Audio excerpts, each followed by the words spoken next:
எல்லோருக்கும் வணக்கம். இது உங்கள் study with Dharshini YouTube channel. நம்ம இந்த வீடியோவில் ஜனவரி 10ஆம் தேதிக்கான கரண்ட் அஃபேர்ஸ் பார்க்க போகிறோம். ஸோ இன்றைக்கான கரண்ட் அஃபேர்ஸ் பார்க்கறதுக்கு முன்னாடி எஸ்டர்டே கரண்ட் அஃபேர்ஸ் ஒரு தடவை ரிவிஷன் பார்த்துட்டு ஸ்டார்ட் பண்ணலாம். ஜனவரி 9ஆம் தேதிக்கான current affairs revision. First question, சர்வதேச மலைப்பகுதிகள் மற்றும் கால்நடை வளர்ப்பாளர்களுக்கான ஆண்டாக ஐநா எந்த ஆண்டை அறிவித்துள்ளது? ஆன்சர் 2026ஆம் ஆண்டு. ஆதார் சேவைகளுக்காக அறிமுகப்படுத்தப்பட்ட அடையாள சின்னம் எது? ஆன்சர் உதய் அப்படிங்கிற சின்னத்தை இன்ட்ரடியூஸ் பண்ணியிருக்காங்க. இந்தியாவின் முதல் முழு காகிதமில்லா மாவட்ட நீதிமன்றம் எங்கு தொடங்கி வைக்கப்பட்டுள்ளது? ஆன்சர் கேரளா. சர்வதேச செயற்கை நுண்ணறிவு மாநாடு எங்கு நடைபெற உள்ளது? ஆன்சர் தில்லி. தமிழ்நாடு ஆழ்நிலை தொழில்நுட்ப புத்தொழில் நிறுவன கொள்கை 2025-26 வெளியிட்டவர் யார்? ஆன்சர் மு.க. ஸ்டாலின். மாதவ் காட்கில் எதற்காக பிரபலமாக அறியப்பட்டவர்? ஆன்சர் மேற்கு தொடர்ச்சி மலைகள் சுற்றுச்சூழல் பாதுகாப்பில் செய்த பணிகளுக்காக இவர் பிரபலமாக அறியப்படுறாரு. கேலோ இந்தியா கடற்கரை விளையாட்டு போட்டிகளில் பீச் பென்காக் ஸ்லாட்டின் ரெகு பிரிவில் தமிழ்நாடு டேஷ் பதக்கம் வென்றது? ஆன்சர் தங்கப்பதக்கம். இப்போ இன்றைக்கான கரண்ட் அஃபேர்ஸ் ஸ்டார்ட் பண்ண வேண்டியதுதான். ஸோ ஜனவரி 10ஆம் தேதிக்கான கரண்ட் அஃபேர்ஸ். அதுக்கு முன்னாடி ஒரு குவாட் பார்த்துட்டு ஸ்டார்ட் பண்ணிடலாம். என்ன அப்படின்னா, the greatest freedom is to be free from your own mind. அதாவது உங்களோட ஓன் மைண்ட்லேருந்து நீங்கள் வெளியில் வர்றது அப்படிங்கிறதே மிகப்பெரிய ஒரு சுதந்திரம் அப்படின்னு சொல்கிறாங்க. என்ன அப்படின்னா, இப்போது வெளியிலேருந்து உங்களை பண்ண முடியாது அப்படிங்கிற சொல்கிறதுக்கு வெளியிலேருந்து ஆள் வர வேணாம். வெளியிலேருந்து ஒரு ஆள் நீங்கள் உங்களுடைய முன்னேற்றத்தை தடுக்க வேணாம். யாருமே வெளியிலேருந்து ஒரு ஃபோர்ஸ் அதுக்கு தேவையில்லை. உங்களோட ஓன் மைண்டே உங்கள்கிட்ட என்ன சொல்லிகிட்டு இருக்கும்? ஒரு விஷயம் நடந்துச்சுன்னா அது நம்மளால முடியாது, அல்லது இதனால நீ தப்பு பண்ணிட்ட, அந்த மாதிரி உங்களோட ஓன் மைண்டே உங்களை குறை சொல்லிக்கிட்டே இருக்கும். நீங்கள் முன்னேற முடியாததுக்கான காரணத்தை சொல்லிக்கிட்டே இருக்கும். ஸோ நீங்கள் எப்போ அந்த மைண்ட்லேருந்து வெளியில் வரீங்க, அதுலேருந்து நீங்கள் அதை கட்டுப்படுத்துறீங்களோ அப்போ தான் உங்களுக்கு ஒரு பெரிய சுதந்திரமே கிடைக்கும் அப்படின்னு சொல்லி தான் இந்த குவாட்டில் சொல்கிறாங்க. ஸோ வேறு யாரும் நமக்கு சஃபர் கொடுக்க தேவையில்லை, நம்மளுடைய ஓன் மைண்டு தான் சஃபர் கொடுக்குது. ஸோ அப்போ அதை ஸ்டாப் பண்ணணும் அப்படின்னா மெடிடேஷன் பண்ணலாம். ஏன்னா உங்களோட ஓன் மைண்டை எப்பப்போ நீங்கள் அந்த மாதிரி பிஹேவ் பண்ணுறீங்க, எது காரணத்தினால அது சிரமமாக உங்களுக்கு ஏற்படுத்துது அப்படிங்கிறத நீங்களே ஒரு அனலைஸ் பண்ணி வெளியில் வரணும். அந்த மைண்டை நீங்கள் கண்ட்ரோல் பண்ணும்போது, கண்ட்ரோல் பண்ணுறதே ஒரு பெரிய சக்ஸஸ் தான். சரியா? சரி, இப்போ நம்ம கரண்ட் அஃபேர்ஸ் பார்த்துடலாம். Appointments current affairs. மத்திய உள்துறை அமைச்சகத்தின் புதிய சிறப்பு செயலராக நியமிக்கப்பட்டவர் யார்? ஆன்சர் ஆனந்த் ஸ்வரூப். ஸோ இப்போ மத்திய உள்துறை அமைச்சகத்தில் புதிய சிறப்பு செயலராக ஆனந்த் ஸ்வரூப் நியமிக்கப்பட்டிருக்காரு. ஸோ இதுக்கு முன்னாடி இவர் நேஷனல் ஹியூமன் ரைட்ஸ் கமிஷனில் தலைமை இயக்குனராக இருந்தார். இப்போது இவர் எதுக்கு நியமிச்சிருக்காங்க? உள்துறை அமைச்சகத்தில் புதிய சிறப்பு செயலராக ஆனந்த் ஸ்வரூப் அவர்களை அப்பாயிண்ட் பண்ணியிருக்காங்க.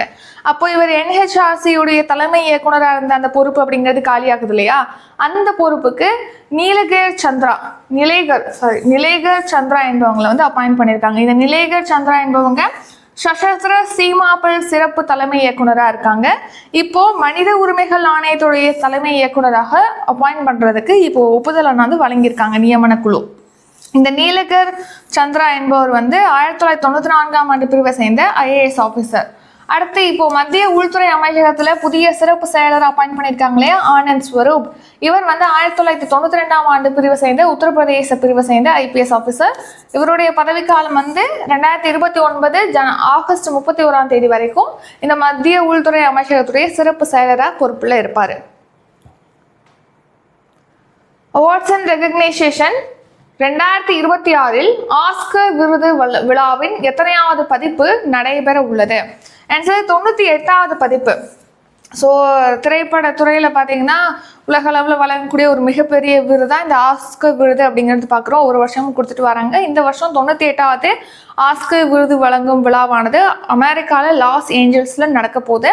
ஸோ இதில் சிறந்த திரைப்படங்கள் பிரிவில் இந்திய திரைப்படங்கள் ஒரு 4 திரைப்படங்கள் இடம்பெற்றிருக்கு. அந்த பிரிவில் போட்டியிடுவதற்காக 4 திரைப்படங்கள் இடம்பெற்றிருக்கு. அந்த 4 இந்திய திரைப்படங்கள் என்னென்ன அப்படின்னா, ஃபர்ஸ்ட் தமிழ் திரைப்படம் டூரிஸ்ட் ஃபேமிலி இருக்கு, அப்புறம் காந்தாரா இருக்கு, தான்வி தி கிரேட் அப்படிங்கிற திரைப்படம், மகா அவதார் நரசிம்மா அப்படின்னு சொல்லிட்டு சிறந்த திரைப்படங்கள் பிரிவில் இந்த 4 திரைப்படங்களானது இருக்கு. மொத்தமாக பார்த்தீங்கன்னா ஆஸ்கர் விருது வழங்கும் விழாவில் 24 பிரிவுகளில் விருது கொடுக்குறாங்க. அதில் சிறந்த திரைப்பட பிரிவில் தான் இந்த 4 திரைப்படங்களும் போட்டிக்கு தேர்வாயிருக்கு. அதில் வின் பண்ணுற நிறைய படங்கள் இருக்கும், அதில் ஒரு படமானது வின் பண்ணும். சரிங்களா? அது மட்டும் இல்லாமல் இந்தியா பிரிட்டனுடைய கூட்ட தயாரிப்பில் உருவான சிஸ்டர் மிட் நைட் அப்படிங்கிற ஒரு திரைப்படமும் இதில் இடம்பெற்றிருக்கு இந்த பட்டியலில். நெக்ஸ்ட்டு நம்ம இந்தியாவிலேருந்து அதிகாரப்பூர்வ பரிந்துரையாக ஒரு படத்தை வந்து பரிந்துரைச்சிருக்காங்க இந்த போட்டிக்கு, ஹோம் பவுண்ட் அப்படிங்கிற திரைப்படம். எந்த பிரிவுலனா சிறந்த சர்வதேச திரைப்பட பிரிவில் ஹோம் பவுண்ட் வந்து இந்தியா சார்பில் அதிகாரப்பூர்வமாக பரிந்துரைச்சிருக்காங்க போட்டிக்கு. Next defence current affairs. தேசிய IED குண்டுவெடிப்பு பகுப்பாய்வு தரவுதளத்தை எந்த படை உருவாக்கியுள்ளது? ஆன்சர் தேசிய பாதுகாப்பு படை, அதாவது நேஷனல் செக்யூரிட்டி கார்டு. தேசிய பாதுகாப்பு படை, இங்கிலீஷும் தமிழும் மாற்றிருக்கு. இங்கே தேசிய பாதுகாப்பு படை தான். இப்போ இந்த IED அப்படின்னா இம்ப்ரோவைஸ்ட் எக்ஸ்ப்ளோசிவ் டிவைஸ். இம்ப்ரோவைஸ்ட் எக்ஸ்ப்ளோசிவ் டிவைஸ் அதாவது மேம்படுத்தப்பட்ட வெடிக்கும் சாதனம். அதான் வந்து அதோட வெடிபொருள் சாதனம் அப்படின்னு சொல்லிட்டு சொல்லலாம். எதுக்காக இந்த மாதிரி தரவுதளத்தை உருவாக்கியிருக்காங்க அப்படின்னு கேட்டிங்கன்னா, அங்கங்கே குண்டு வெடிப்பு நடக்குது. IED எக்ஸ்ப்ளோசிவ் வச்சு அங்கங்கே குண்டு வெடிப்பு நடத்துகிறாங்க. இப்போ ரீசெண்டாக கூட டெல்லியில் காரில் குண்டு வெடிப்பு நடந்துச்சு அப்படின்னு சொல்லிட்டு நம்ம பார்த்துருப்போம். இந்த குண்டு வெடிப்புனால பொதுமக்கள் அப்புறம் பாதுகாப்பு படை வீரர்கள்லாம் உயிரிழக்கிறாங்க. ஸோ அதை வந்து அப்போ இது அப்படியே விட முடியாது இல்லையா, குண்டு வெடிச்சுட்டு விட முடியாது இல்லையா. ஸோ எங்கெங்கெல்லாம் இதுக்கு முன்னாடி நடந்திருக்கு, 1999 இப்போ வரைக்கும் நம்ம நாட்டில் எங்கெங்கெல்லாம் இந்த IED எக்ஸ்ப்ளோசிவ் அதாவது குண்டு வெடிப்பு அப்படிங்கிறது நடந்திருக்கு அப்படிங்கிறது எல்லாத்தையும் நல்லா பகுப்பாய்வு செஞ்சு அது சம்பந்தமான விவரங்கள்லாம் இருக்கிற வகையில் தான் இந்த தரவுதளத்தை உருவாக்கியிருக்காங்க. ஸோ இதை வச்சு எங்கே நடக்கும், எப்படி இந்த மாதிரி உருவாக்கி இப்படி பண்ணுறாங்க, இந்த மாதிரி பாம்பு வெடிக்க வைக்கிறாங்க அப்படின்னு சொல்லிட்டு அது சம்மந்தமாக தகவல்களை பெற்று பாதுகாப்பை இன்னும் மேம்படுத்தணும் அப்படிங்கிறதுக்காக தான் இந்த IED அதாவது இம்ப்ரோவைஸ்டு எக்ஸ்ப்ளோசிவ் டிவைஸ் வச்சு குண்டு வெடிப்புகள் நடத்துனாங்க இல்லையா, அது சம்மந்தமான தரவுதளமானது உருவாக்கப்பட்டிருக்கு. அதை மத்திய உள்துறை அமைச்சர் அமித்ஷா அவர்கள் வந்து ரிலீஸ் பண்ணியிருக்காங்க. ஸோ தேசிய IED குண்டுவெடிப்பு பகுப்பாய்வு தரவுதளத்தை வந்து தேசிய பாதுகாப்பு படை NSG நேஷனல் செக்யூரிட்டி கார்டு வந்து உருவாக்கியிருக்கு. அதை வந்து மத்திய உள்துறை அமைச்சர் அமித்ஷா வந்து தொடங்கி வச்சிருக்காங்க. நெக்ஸ்ட் குண்டுவெடிப்பு தாக்குதலில் ஆயிரக்கணக்கான பேர் உயிரிழக்கிறாங்க, பாதுகாப்பு படை வீரர்கள் உயிரிழக்கிறாங்க. ஸோ அதனால பாதுகாப்பு சம்பந்தமான விஷயத்தை இன்னும் நம்ம இம்ப்ரூவ் பண்ணணுங்கிறதுக்காக இந்த தரவுதளம் உருவாக்கப்பட்டிருக்கு. இதை NSG உருவாக்கியிருக்காங்கன்னு சொல்லி பார்த்தோம். இது பார்த்தீங்கன்னா குஜராத் மாநிலத்தில் காந்தி நகரில் உள்ள ராஷ்டிரிய ரக்ஷா பல்கலைக்கழகம், அப்புறம் தில்லி IIT, தேசிய புலனாய்வு முகமை, இந்திய இணையவழி குற்றத்தடுப்பு ஒருங்கிணைப்பு மையம் இவங்கெல்லாம் இணைஞ்சு தான் NSGனால இது உருவாக்கப்பட்டிருக்கு. இதில் பார்த்தீங்கன்னா செயற்கை நுண்ணறிவு அடிப்படையிலும் இது செயல்படக்கூடியதாக இருக்குது. செயற்கை நுண்ணறிவோட உதவியோட அனைத்து வகையான குண்டு வெடிப்புகளும் துல்லியமாக ஆய்வு செஞ்சு அதோட தரவுகளானது இப்போது ரிலீஸ் பண்ணியிருக்காங்க. அது மட்டும் இல்லாமல் இந்த தளம் வந்து ஒரு நாடு ஒரு தரவு களஞ்சியம் அப்படிங்கிற அடிப்படையில் தான் உருவாக்கியிருக்காங்க. உங்களுக்கு கொஸ்டினில் கேட்கலாம், ஒரு நாடு ஒரு தரவு களஞ்சியம் என்பதன் அடிப்படையில் உருவாக்கப்பட்டது எது அப்படின்னு சொல்லி கூட கேட்கணும். இப்போ ரீசெண்டாக ஒரே நாடு ஒரே வரி ஒரே சந்தை அப்படின்னு சொல்லிட்டு GST சம்மந்தமாக ஒரு கொஸ்டின் கேட்டிருப்பாங்க. அந்த மாதிரி இந்த மாதிரி ஒரு நாடு ஒரு தரவு களஞ்சியம் அப்படியும் கேட்கறதுக்கு வாய்ப்பு இருக்கு. அடுத்து நேஷனல் கரண்ட் அஃபேர்ஸ். சிறுபான்மை மொழியினரின் உரிமைகள் பாதுகாக்கப்பட வேண்டும் என கூறும் அரசமைப்பு சட்டப்பிரிவு எது? Answer article 350 subclass B. சிறுபான்மையினர் அப்படின்னாலே வந்து எண்ணிக்கையில் குறைவானவங்க அப்படின்னு பார்க்குறோம்.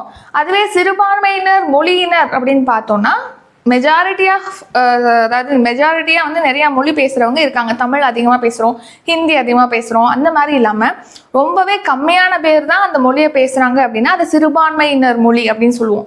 அந்த மாதிரி பழங்குடியின மக்கள் பேசுகிறதுலாம் எல்லாரும் பேசுறது கிடையாது இல்லையா. ஸோ அப்போது அவங்கள பாதுகாக்கணும், சிறுபான்மை மொழியினருடைய உரிமைகளை பாதுகாக்கணும் அப்படிங்கிறதுக்காக தான் இந்த ஆர்டிகல் 350 சப்கிளாஸ் B வந்து குறிப்பிட்டிருக்காங்க.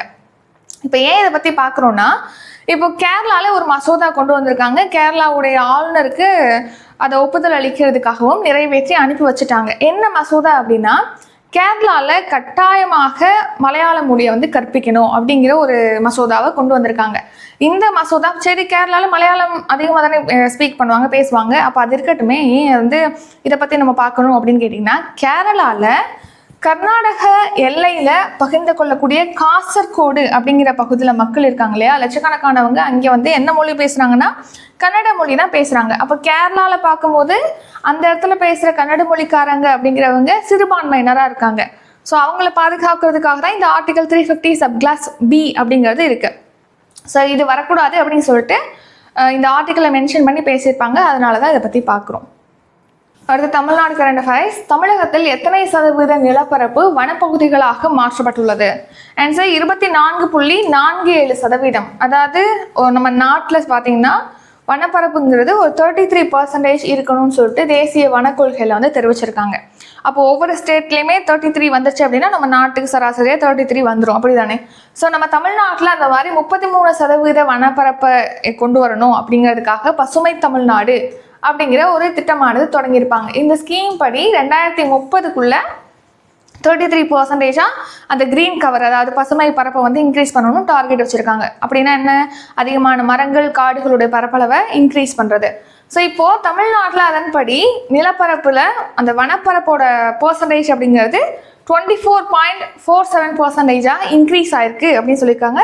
இதை 33% கொண்டு போகிறதுக்கு நமக்கு டார்கெட்டும் இருக்குது. ஸோ அதன்படி இப்போது தமிழ்நாட்டில் பார்த்தீங்கன்னா லாஸ்ட் 4 இயர்ஸில் ஒரு 100 காப்பு வனப்பகுதிகளானது அறிவிக்கப்பட்டிருக்குன்னு சொல்லியிருக்காங்க. அது என்ன காப்பு வனப்பகுதிகள் அப்படின்னா, இப்போது அதாவது ஃபாரஸ்ட் கன்சர்வேஷன் ஆக்ட் 1980 1980 இருக்கு இல்லையா, ஃபாரஸ்ட் கன்சர்வேஷன் ஆக்ட், அதன் கீழ் ஒரு சில காட்டு பகுதிகளை வந்து கொண்டு வந்துடுவாங்க. அப்படி கொண்டு வரதுனால என்ன பயன்னா, அந்த மரங்களை வெட்ட மாட்டாங்க. அந்த காப்பு பகுதிகளாக அறிவிக்கப்பட்ட அந்த பகுதியில் உள்ள மரத்தை வெட்ட மாட்டாங்க. சட்டவிரோத நடவடிக்கைகள் அங்கே நடக்கிறது இதன் மூலமாக தடுக்கப்படும். அப்போ வனப்பரப்பு அழிக்கப்படாது. அப்போ வனப்பரப்பு நமக்கு இன்க்ரீஸ் ஆகும், அப்படி தானே? அந்த மாதிரி இப்போது 4 இயர்ஸ் 2021லேருந்து 2025 வரைக்கும் தமிழ்நாட்டு முழுக்க ஒரு 100 காப்பு வனப்பகுதிகளானது அறிவிக்கப்பட்டிருக்கு அப்படின்னு சொல்லி தெரிவிச்சிருக்காங்க. வன பாதுகாப்பு சட்டம் 1980 கீழ். அதன்படி இப்போ தமிழ்நாட்டில் 24.47% நிலப்பரப்பு வனப்பகுதிகளாக மாற்றப்பட்டிருக்கு அப்படின்னும் தெரிவிச்சிருக்காங்க. நெக்ஸ்ட், பாதுகாக்கப்பட்ட வனங்களுடைய பரப்பளவு 135 சதுர கிலோமீட்டர் அளவுக்கு விரிவாயிருக்கு தமிழ்நாட்டில் அப்படின்னும் தெரிவிச்சிருக்காங்க. அடுத்து தமிழ்நாடு கரண்ட் அஃபேர்ஸ். உங்கள் கனவை சொல்லுங்கள் திட்டம் எங்கு தொடங்கி வைக்கப்பட்டுள்ளது? ஸோ நம்ம ஜனவரி 9 உங்கள் கனவை சொல்லுங்கள் திட்டமானது தொடங்கி வைக்கப்படுதுன்னு சொல்லி பார்த்தோம். எங்கே தொடங்கி வச்சிருக்காங்கன்னா திருவள்ளூரில் தொடங்கி வச்சிருக்காங்க முதலமைச்சர் ஸ்டாலின் அவர்கள். அந்த நேம்லேயே உங்களுக்கு தெரியும் இது என்ன எது பற்றின ஸ்கீம் அப்படின்னு சொல்லிட்டு. ஒவ்வொரு குடும்பத்துக்கும் போவாங்க, போய் தன்னார்வலர்கள் மூலமாக ஒரு 50,000 தன்னார்வலர்கள் மூலமாக அவங்கள ஒவ்வொரு குடும்ப வீட்டுக்கும் அனுப்பி அவங்களோட கனவுகளை கேட்டு அதை ஃபில் பண்ணிவிட்டு அதை ஒரு ஆப்பில் ஏற்றி ஒவ்வொரு குடும்பத்துக்கும் ஒரு குடும்ப அட்டை, கனவு அட்டை அப்படிங்கிறத கொடுத்துருவாங்க. ஸோ அது வந்து 2030க்குள்ளே இந்த கனவெல்லாம் நிறைவேற்றப்படும் அப்படின்னும் தெரிவிச்சிருக்காங்க. ஸோ உங்கள் கனவை சொல்லுங்கள் திட்டம் தமிழ்நாட்டில் ஜனவரி 9 திருவள்ளூரில் பாடியநல்லூரில் இதை தொடங்கி வச்சுருக்காங்க. ஸோ ஏற்கனவே உள்ள ஸ்கீமில் பார்த்தீங்கன்னா நமக்கு மகளிர் உரிமை தொகை திட்டம் 2023 லான்ச் பண்ணியிருப்பாங்க. அதில் 1,31,00,000 பெண்கள் மந்த்லி 1000 ரூபி வந்து அவங்களுடைய வங்கி கணக்கில் செலுத்தப்பட்டு வருது. அடுத்து விடியல் பயணம் திட்டம், இது 2021 மேல லான்ச் பண்ணியிருப்பாங்க. இந்த ஸ்கீமில் பெண்கள், திருநங்கைகள், மாற்றுத்திறனாளிகள் வந்து இலவசமாக பேருந்துகளில் பயணம் மேற்கொண்டு வராங்க. அடுத்து 2 லட்சம் விவசாயிகளுக்கு இலவசமாக மின் இணைப்பானது வழங்கப்பட்டிருக்கு. கவர்மெண்ட் எம்ப்ளாயீஸ்க்கு பார்த்தீங்கன்னா ஓய்வூதிய திட்டம், அதாவது டாப்ஸ் திட்டம், தமிழ்நாடு அஷ்யூர்ட் பென்ஷன் ஸ்கீம் அப்படிங்கிறது இப்போ கொண்டு வராங்க, அதை அறிவிச்சிருக்காங்க. அடுத்து பொங்கல் பரிசா இந்த வருஷம் 3000 ரூபி கொடுத்துருக்காங்க. அதுக்கடுத்து ஜனவரி 9 உங்கள் கனவை சொல்லுங்கள் திட்டமானது இப்போ தொடங்கி வச்சிருக்காங்க தமிழ்நாட்டில். இதன் மூலமாக 1.91 கோடி குடும்பங்கள் பயன்பெறுவாங்க அப்படின்னு சொல்லியிருக்காங்க. 50,000 பேர் சொல்லி பார்க்குறோம் இல்லையா தன்னார்வலர்கள். ஸோ தமிழ்நாடு மகளிர் மேம்பாட்டு நிறுவனம் மூலமாக 50,000 பேர் தன்னார்வலர்களுக்கு இது சம்மந்தமாக பயிற்சி அளிக்கப்பட்டு அவங்க ஒவ்வொரு வீட்டுக்கும் போய் அந்த குடும்பத்தோடைய கனவுகள் என்ன அப்படின்னு சொல்லி கேட்டு அந்த கனவுகள்லாம் ஒரு செயலில் அப்லோட் பண்ணி அவங்களுக்கு கனவு அட்டை அப்படிங்கிறத ப்ரொவைட் பண்ணுவாங்க. 2030க்குள்ளே அவங்களுக்கு இந்த கனவெல்லாம் நிறைவேற்றப்படும் அப்படின்னு உறுதி அளிச்சிருக்காங்க. அடுத்த தமிழ்நாடு கரண்ட் அஃபேர்ஸ். 16 துறைகளின் சேவைகள் வாட்ஸ்அப்பில் பெரும் வசதி. ஆன்சர் வந்து நம்ம அரசு அப்படிங்கிற பேரில் தமிழ்நாட்டில் 16 துறைகளுடைய சேவைகளை நீங்கள் வாட்ஸ்அப்பில் கோரியே பெற்றுக்கொள்ளலாம் அப்படிங்கிற வசதியை கொண்டு வந்திருக்காங்க. அதுதான் நம்ம அரசு. ஸோ தமிழ்நாடு கவர்மெண்ட் நம்ம அரசு அப்படிங்கிற பேரில் வாட்ஸ்அப்பில் இப்போ எப்படி நம்ம ஒருத்தவங்களுக்கு மெசேஜ் பண்ணுறோம், அந்த மாதிரி இந்த சேவைகளை 16 துறைகளுடைய சேவைகளை நீங்கள் பெறுவதற்கு வாட்ஸ்அப்பில் டெக்ஸ்ட் பண்ணி பெற்றுக்கொள்ள முடியும். இதுக்கு நீங்கள் அந்த ஆஃபீஸ்க்கு தான் போகணும் நேரடியாக அப்படிங்கிற விஷயம்லாம் கிடையாது. வாட்ஸ்அப்லேயே மெசேஜ் பண்ணி அதன் மூலமாக அந்த சேவைகளை பெற்றுக்கொள்ள முடியும் அப்படின்னு சொல்லி தெரிவிச்சிருக்காங்க. ஸோ அதுக்காக தான் அந்த சேவை என்ன கொடுத்துருக்காங்கன்னா 7845252525 அப்படின்னு சொல்லிட்டு இந்த எண்ணை வந்து கொடுத்துருக்காங்க. நம்ம அரசு அப்படிங்கிற ஒரு பேரில் இந்த சேவையை கொடுக்குறாங்க. 16 துறைகள், அதாவது உள்ளாட்சித்துறை, இந்து சமய அறநிலைத்துறை, மின்துறை அப்படின்னு சொல்லிட்டு 16 துறைகளின் கீழ் 51 சேவைகளை வந்து வாட்ஸ்அப் மூலமாகவே வழங்க போகிறாங்க. இதுக்கான ஒப்பந்தம்ங்கிறது ரீசெண்டாக சென்னையில் தகவல் தொலைப்பு உச்சி மாநாடு நடந்துச்சு, எஸ்டர்டே பார்த்தோம் இல்லையா, அந்த மாநாட்டில் இதுக்கான ஒப்பந்தம்ங்கிறது தமிழ்நாடு இ சேவை அதிகாரிகளுக்கும் வாட்ஸ்அப்புடைய மெட்டா நிறுவனத்துக்கும் இடையே புரிந்துணர்வு ஒப்பந்தம்ங்கிறது கையொப்பமாயிருக்கு. ஸோ அதன்படி சேட்பாட், இதுக்கான சேட்பாட்டை பார்த்தீங்கன்னா தமிழக அரசுடைய மின் ஆளுமை முகமை தான் உருவாக்கியிருக்காங்க. இந்த சேட்பாட்டில் நீங்கள் தமிழ் அண்ட் இங்கிலீஷ் 2 மொழிகளிலுமே தகவலை வந்து பெற்றுக்கலாம் அப்படின்னு சொல்லி தெரிவிச்சிருக்காங்க. அடுத்து சமிட்ஸ். 3வது சர்வதேச இந்திய மொழிகள் மாநாடு எங்கு தொடங்கப்பட்டுள்ளது? ஆன்சர் டெல்லி. ஸோ டெல்லியில் தான் இப்போ 3வது சர்வதேச இந்திய மொழிகள் மாநாடு அப்படிங்கிறது தொடங்கப்பட்டிருக்கு.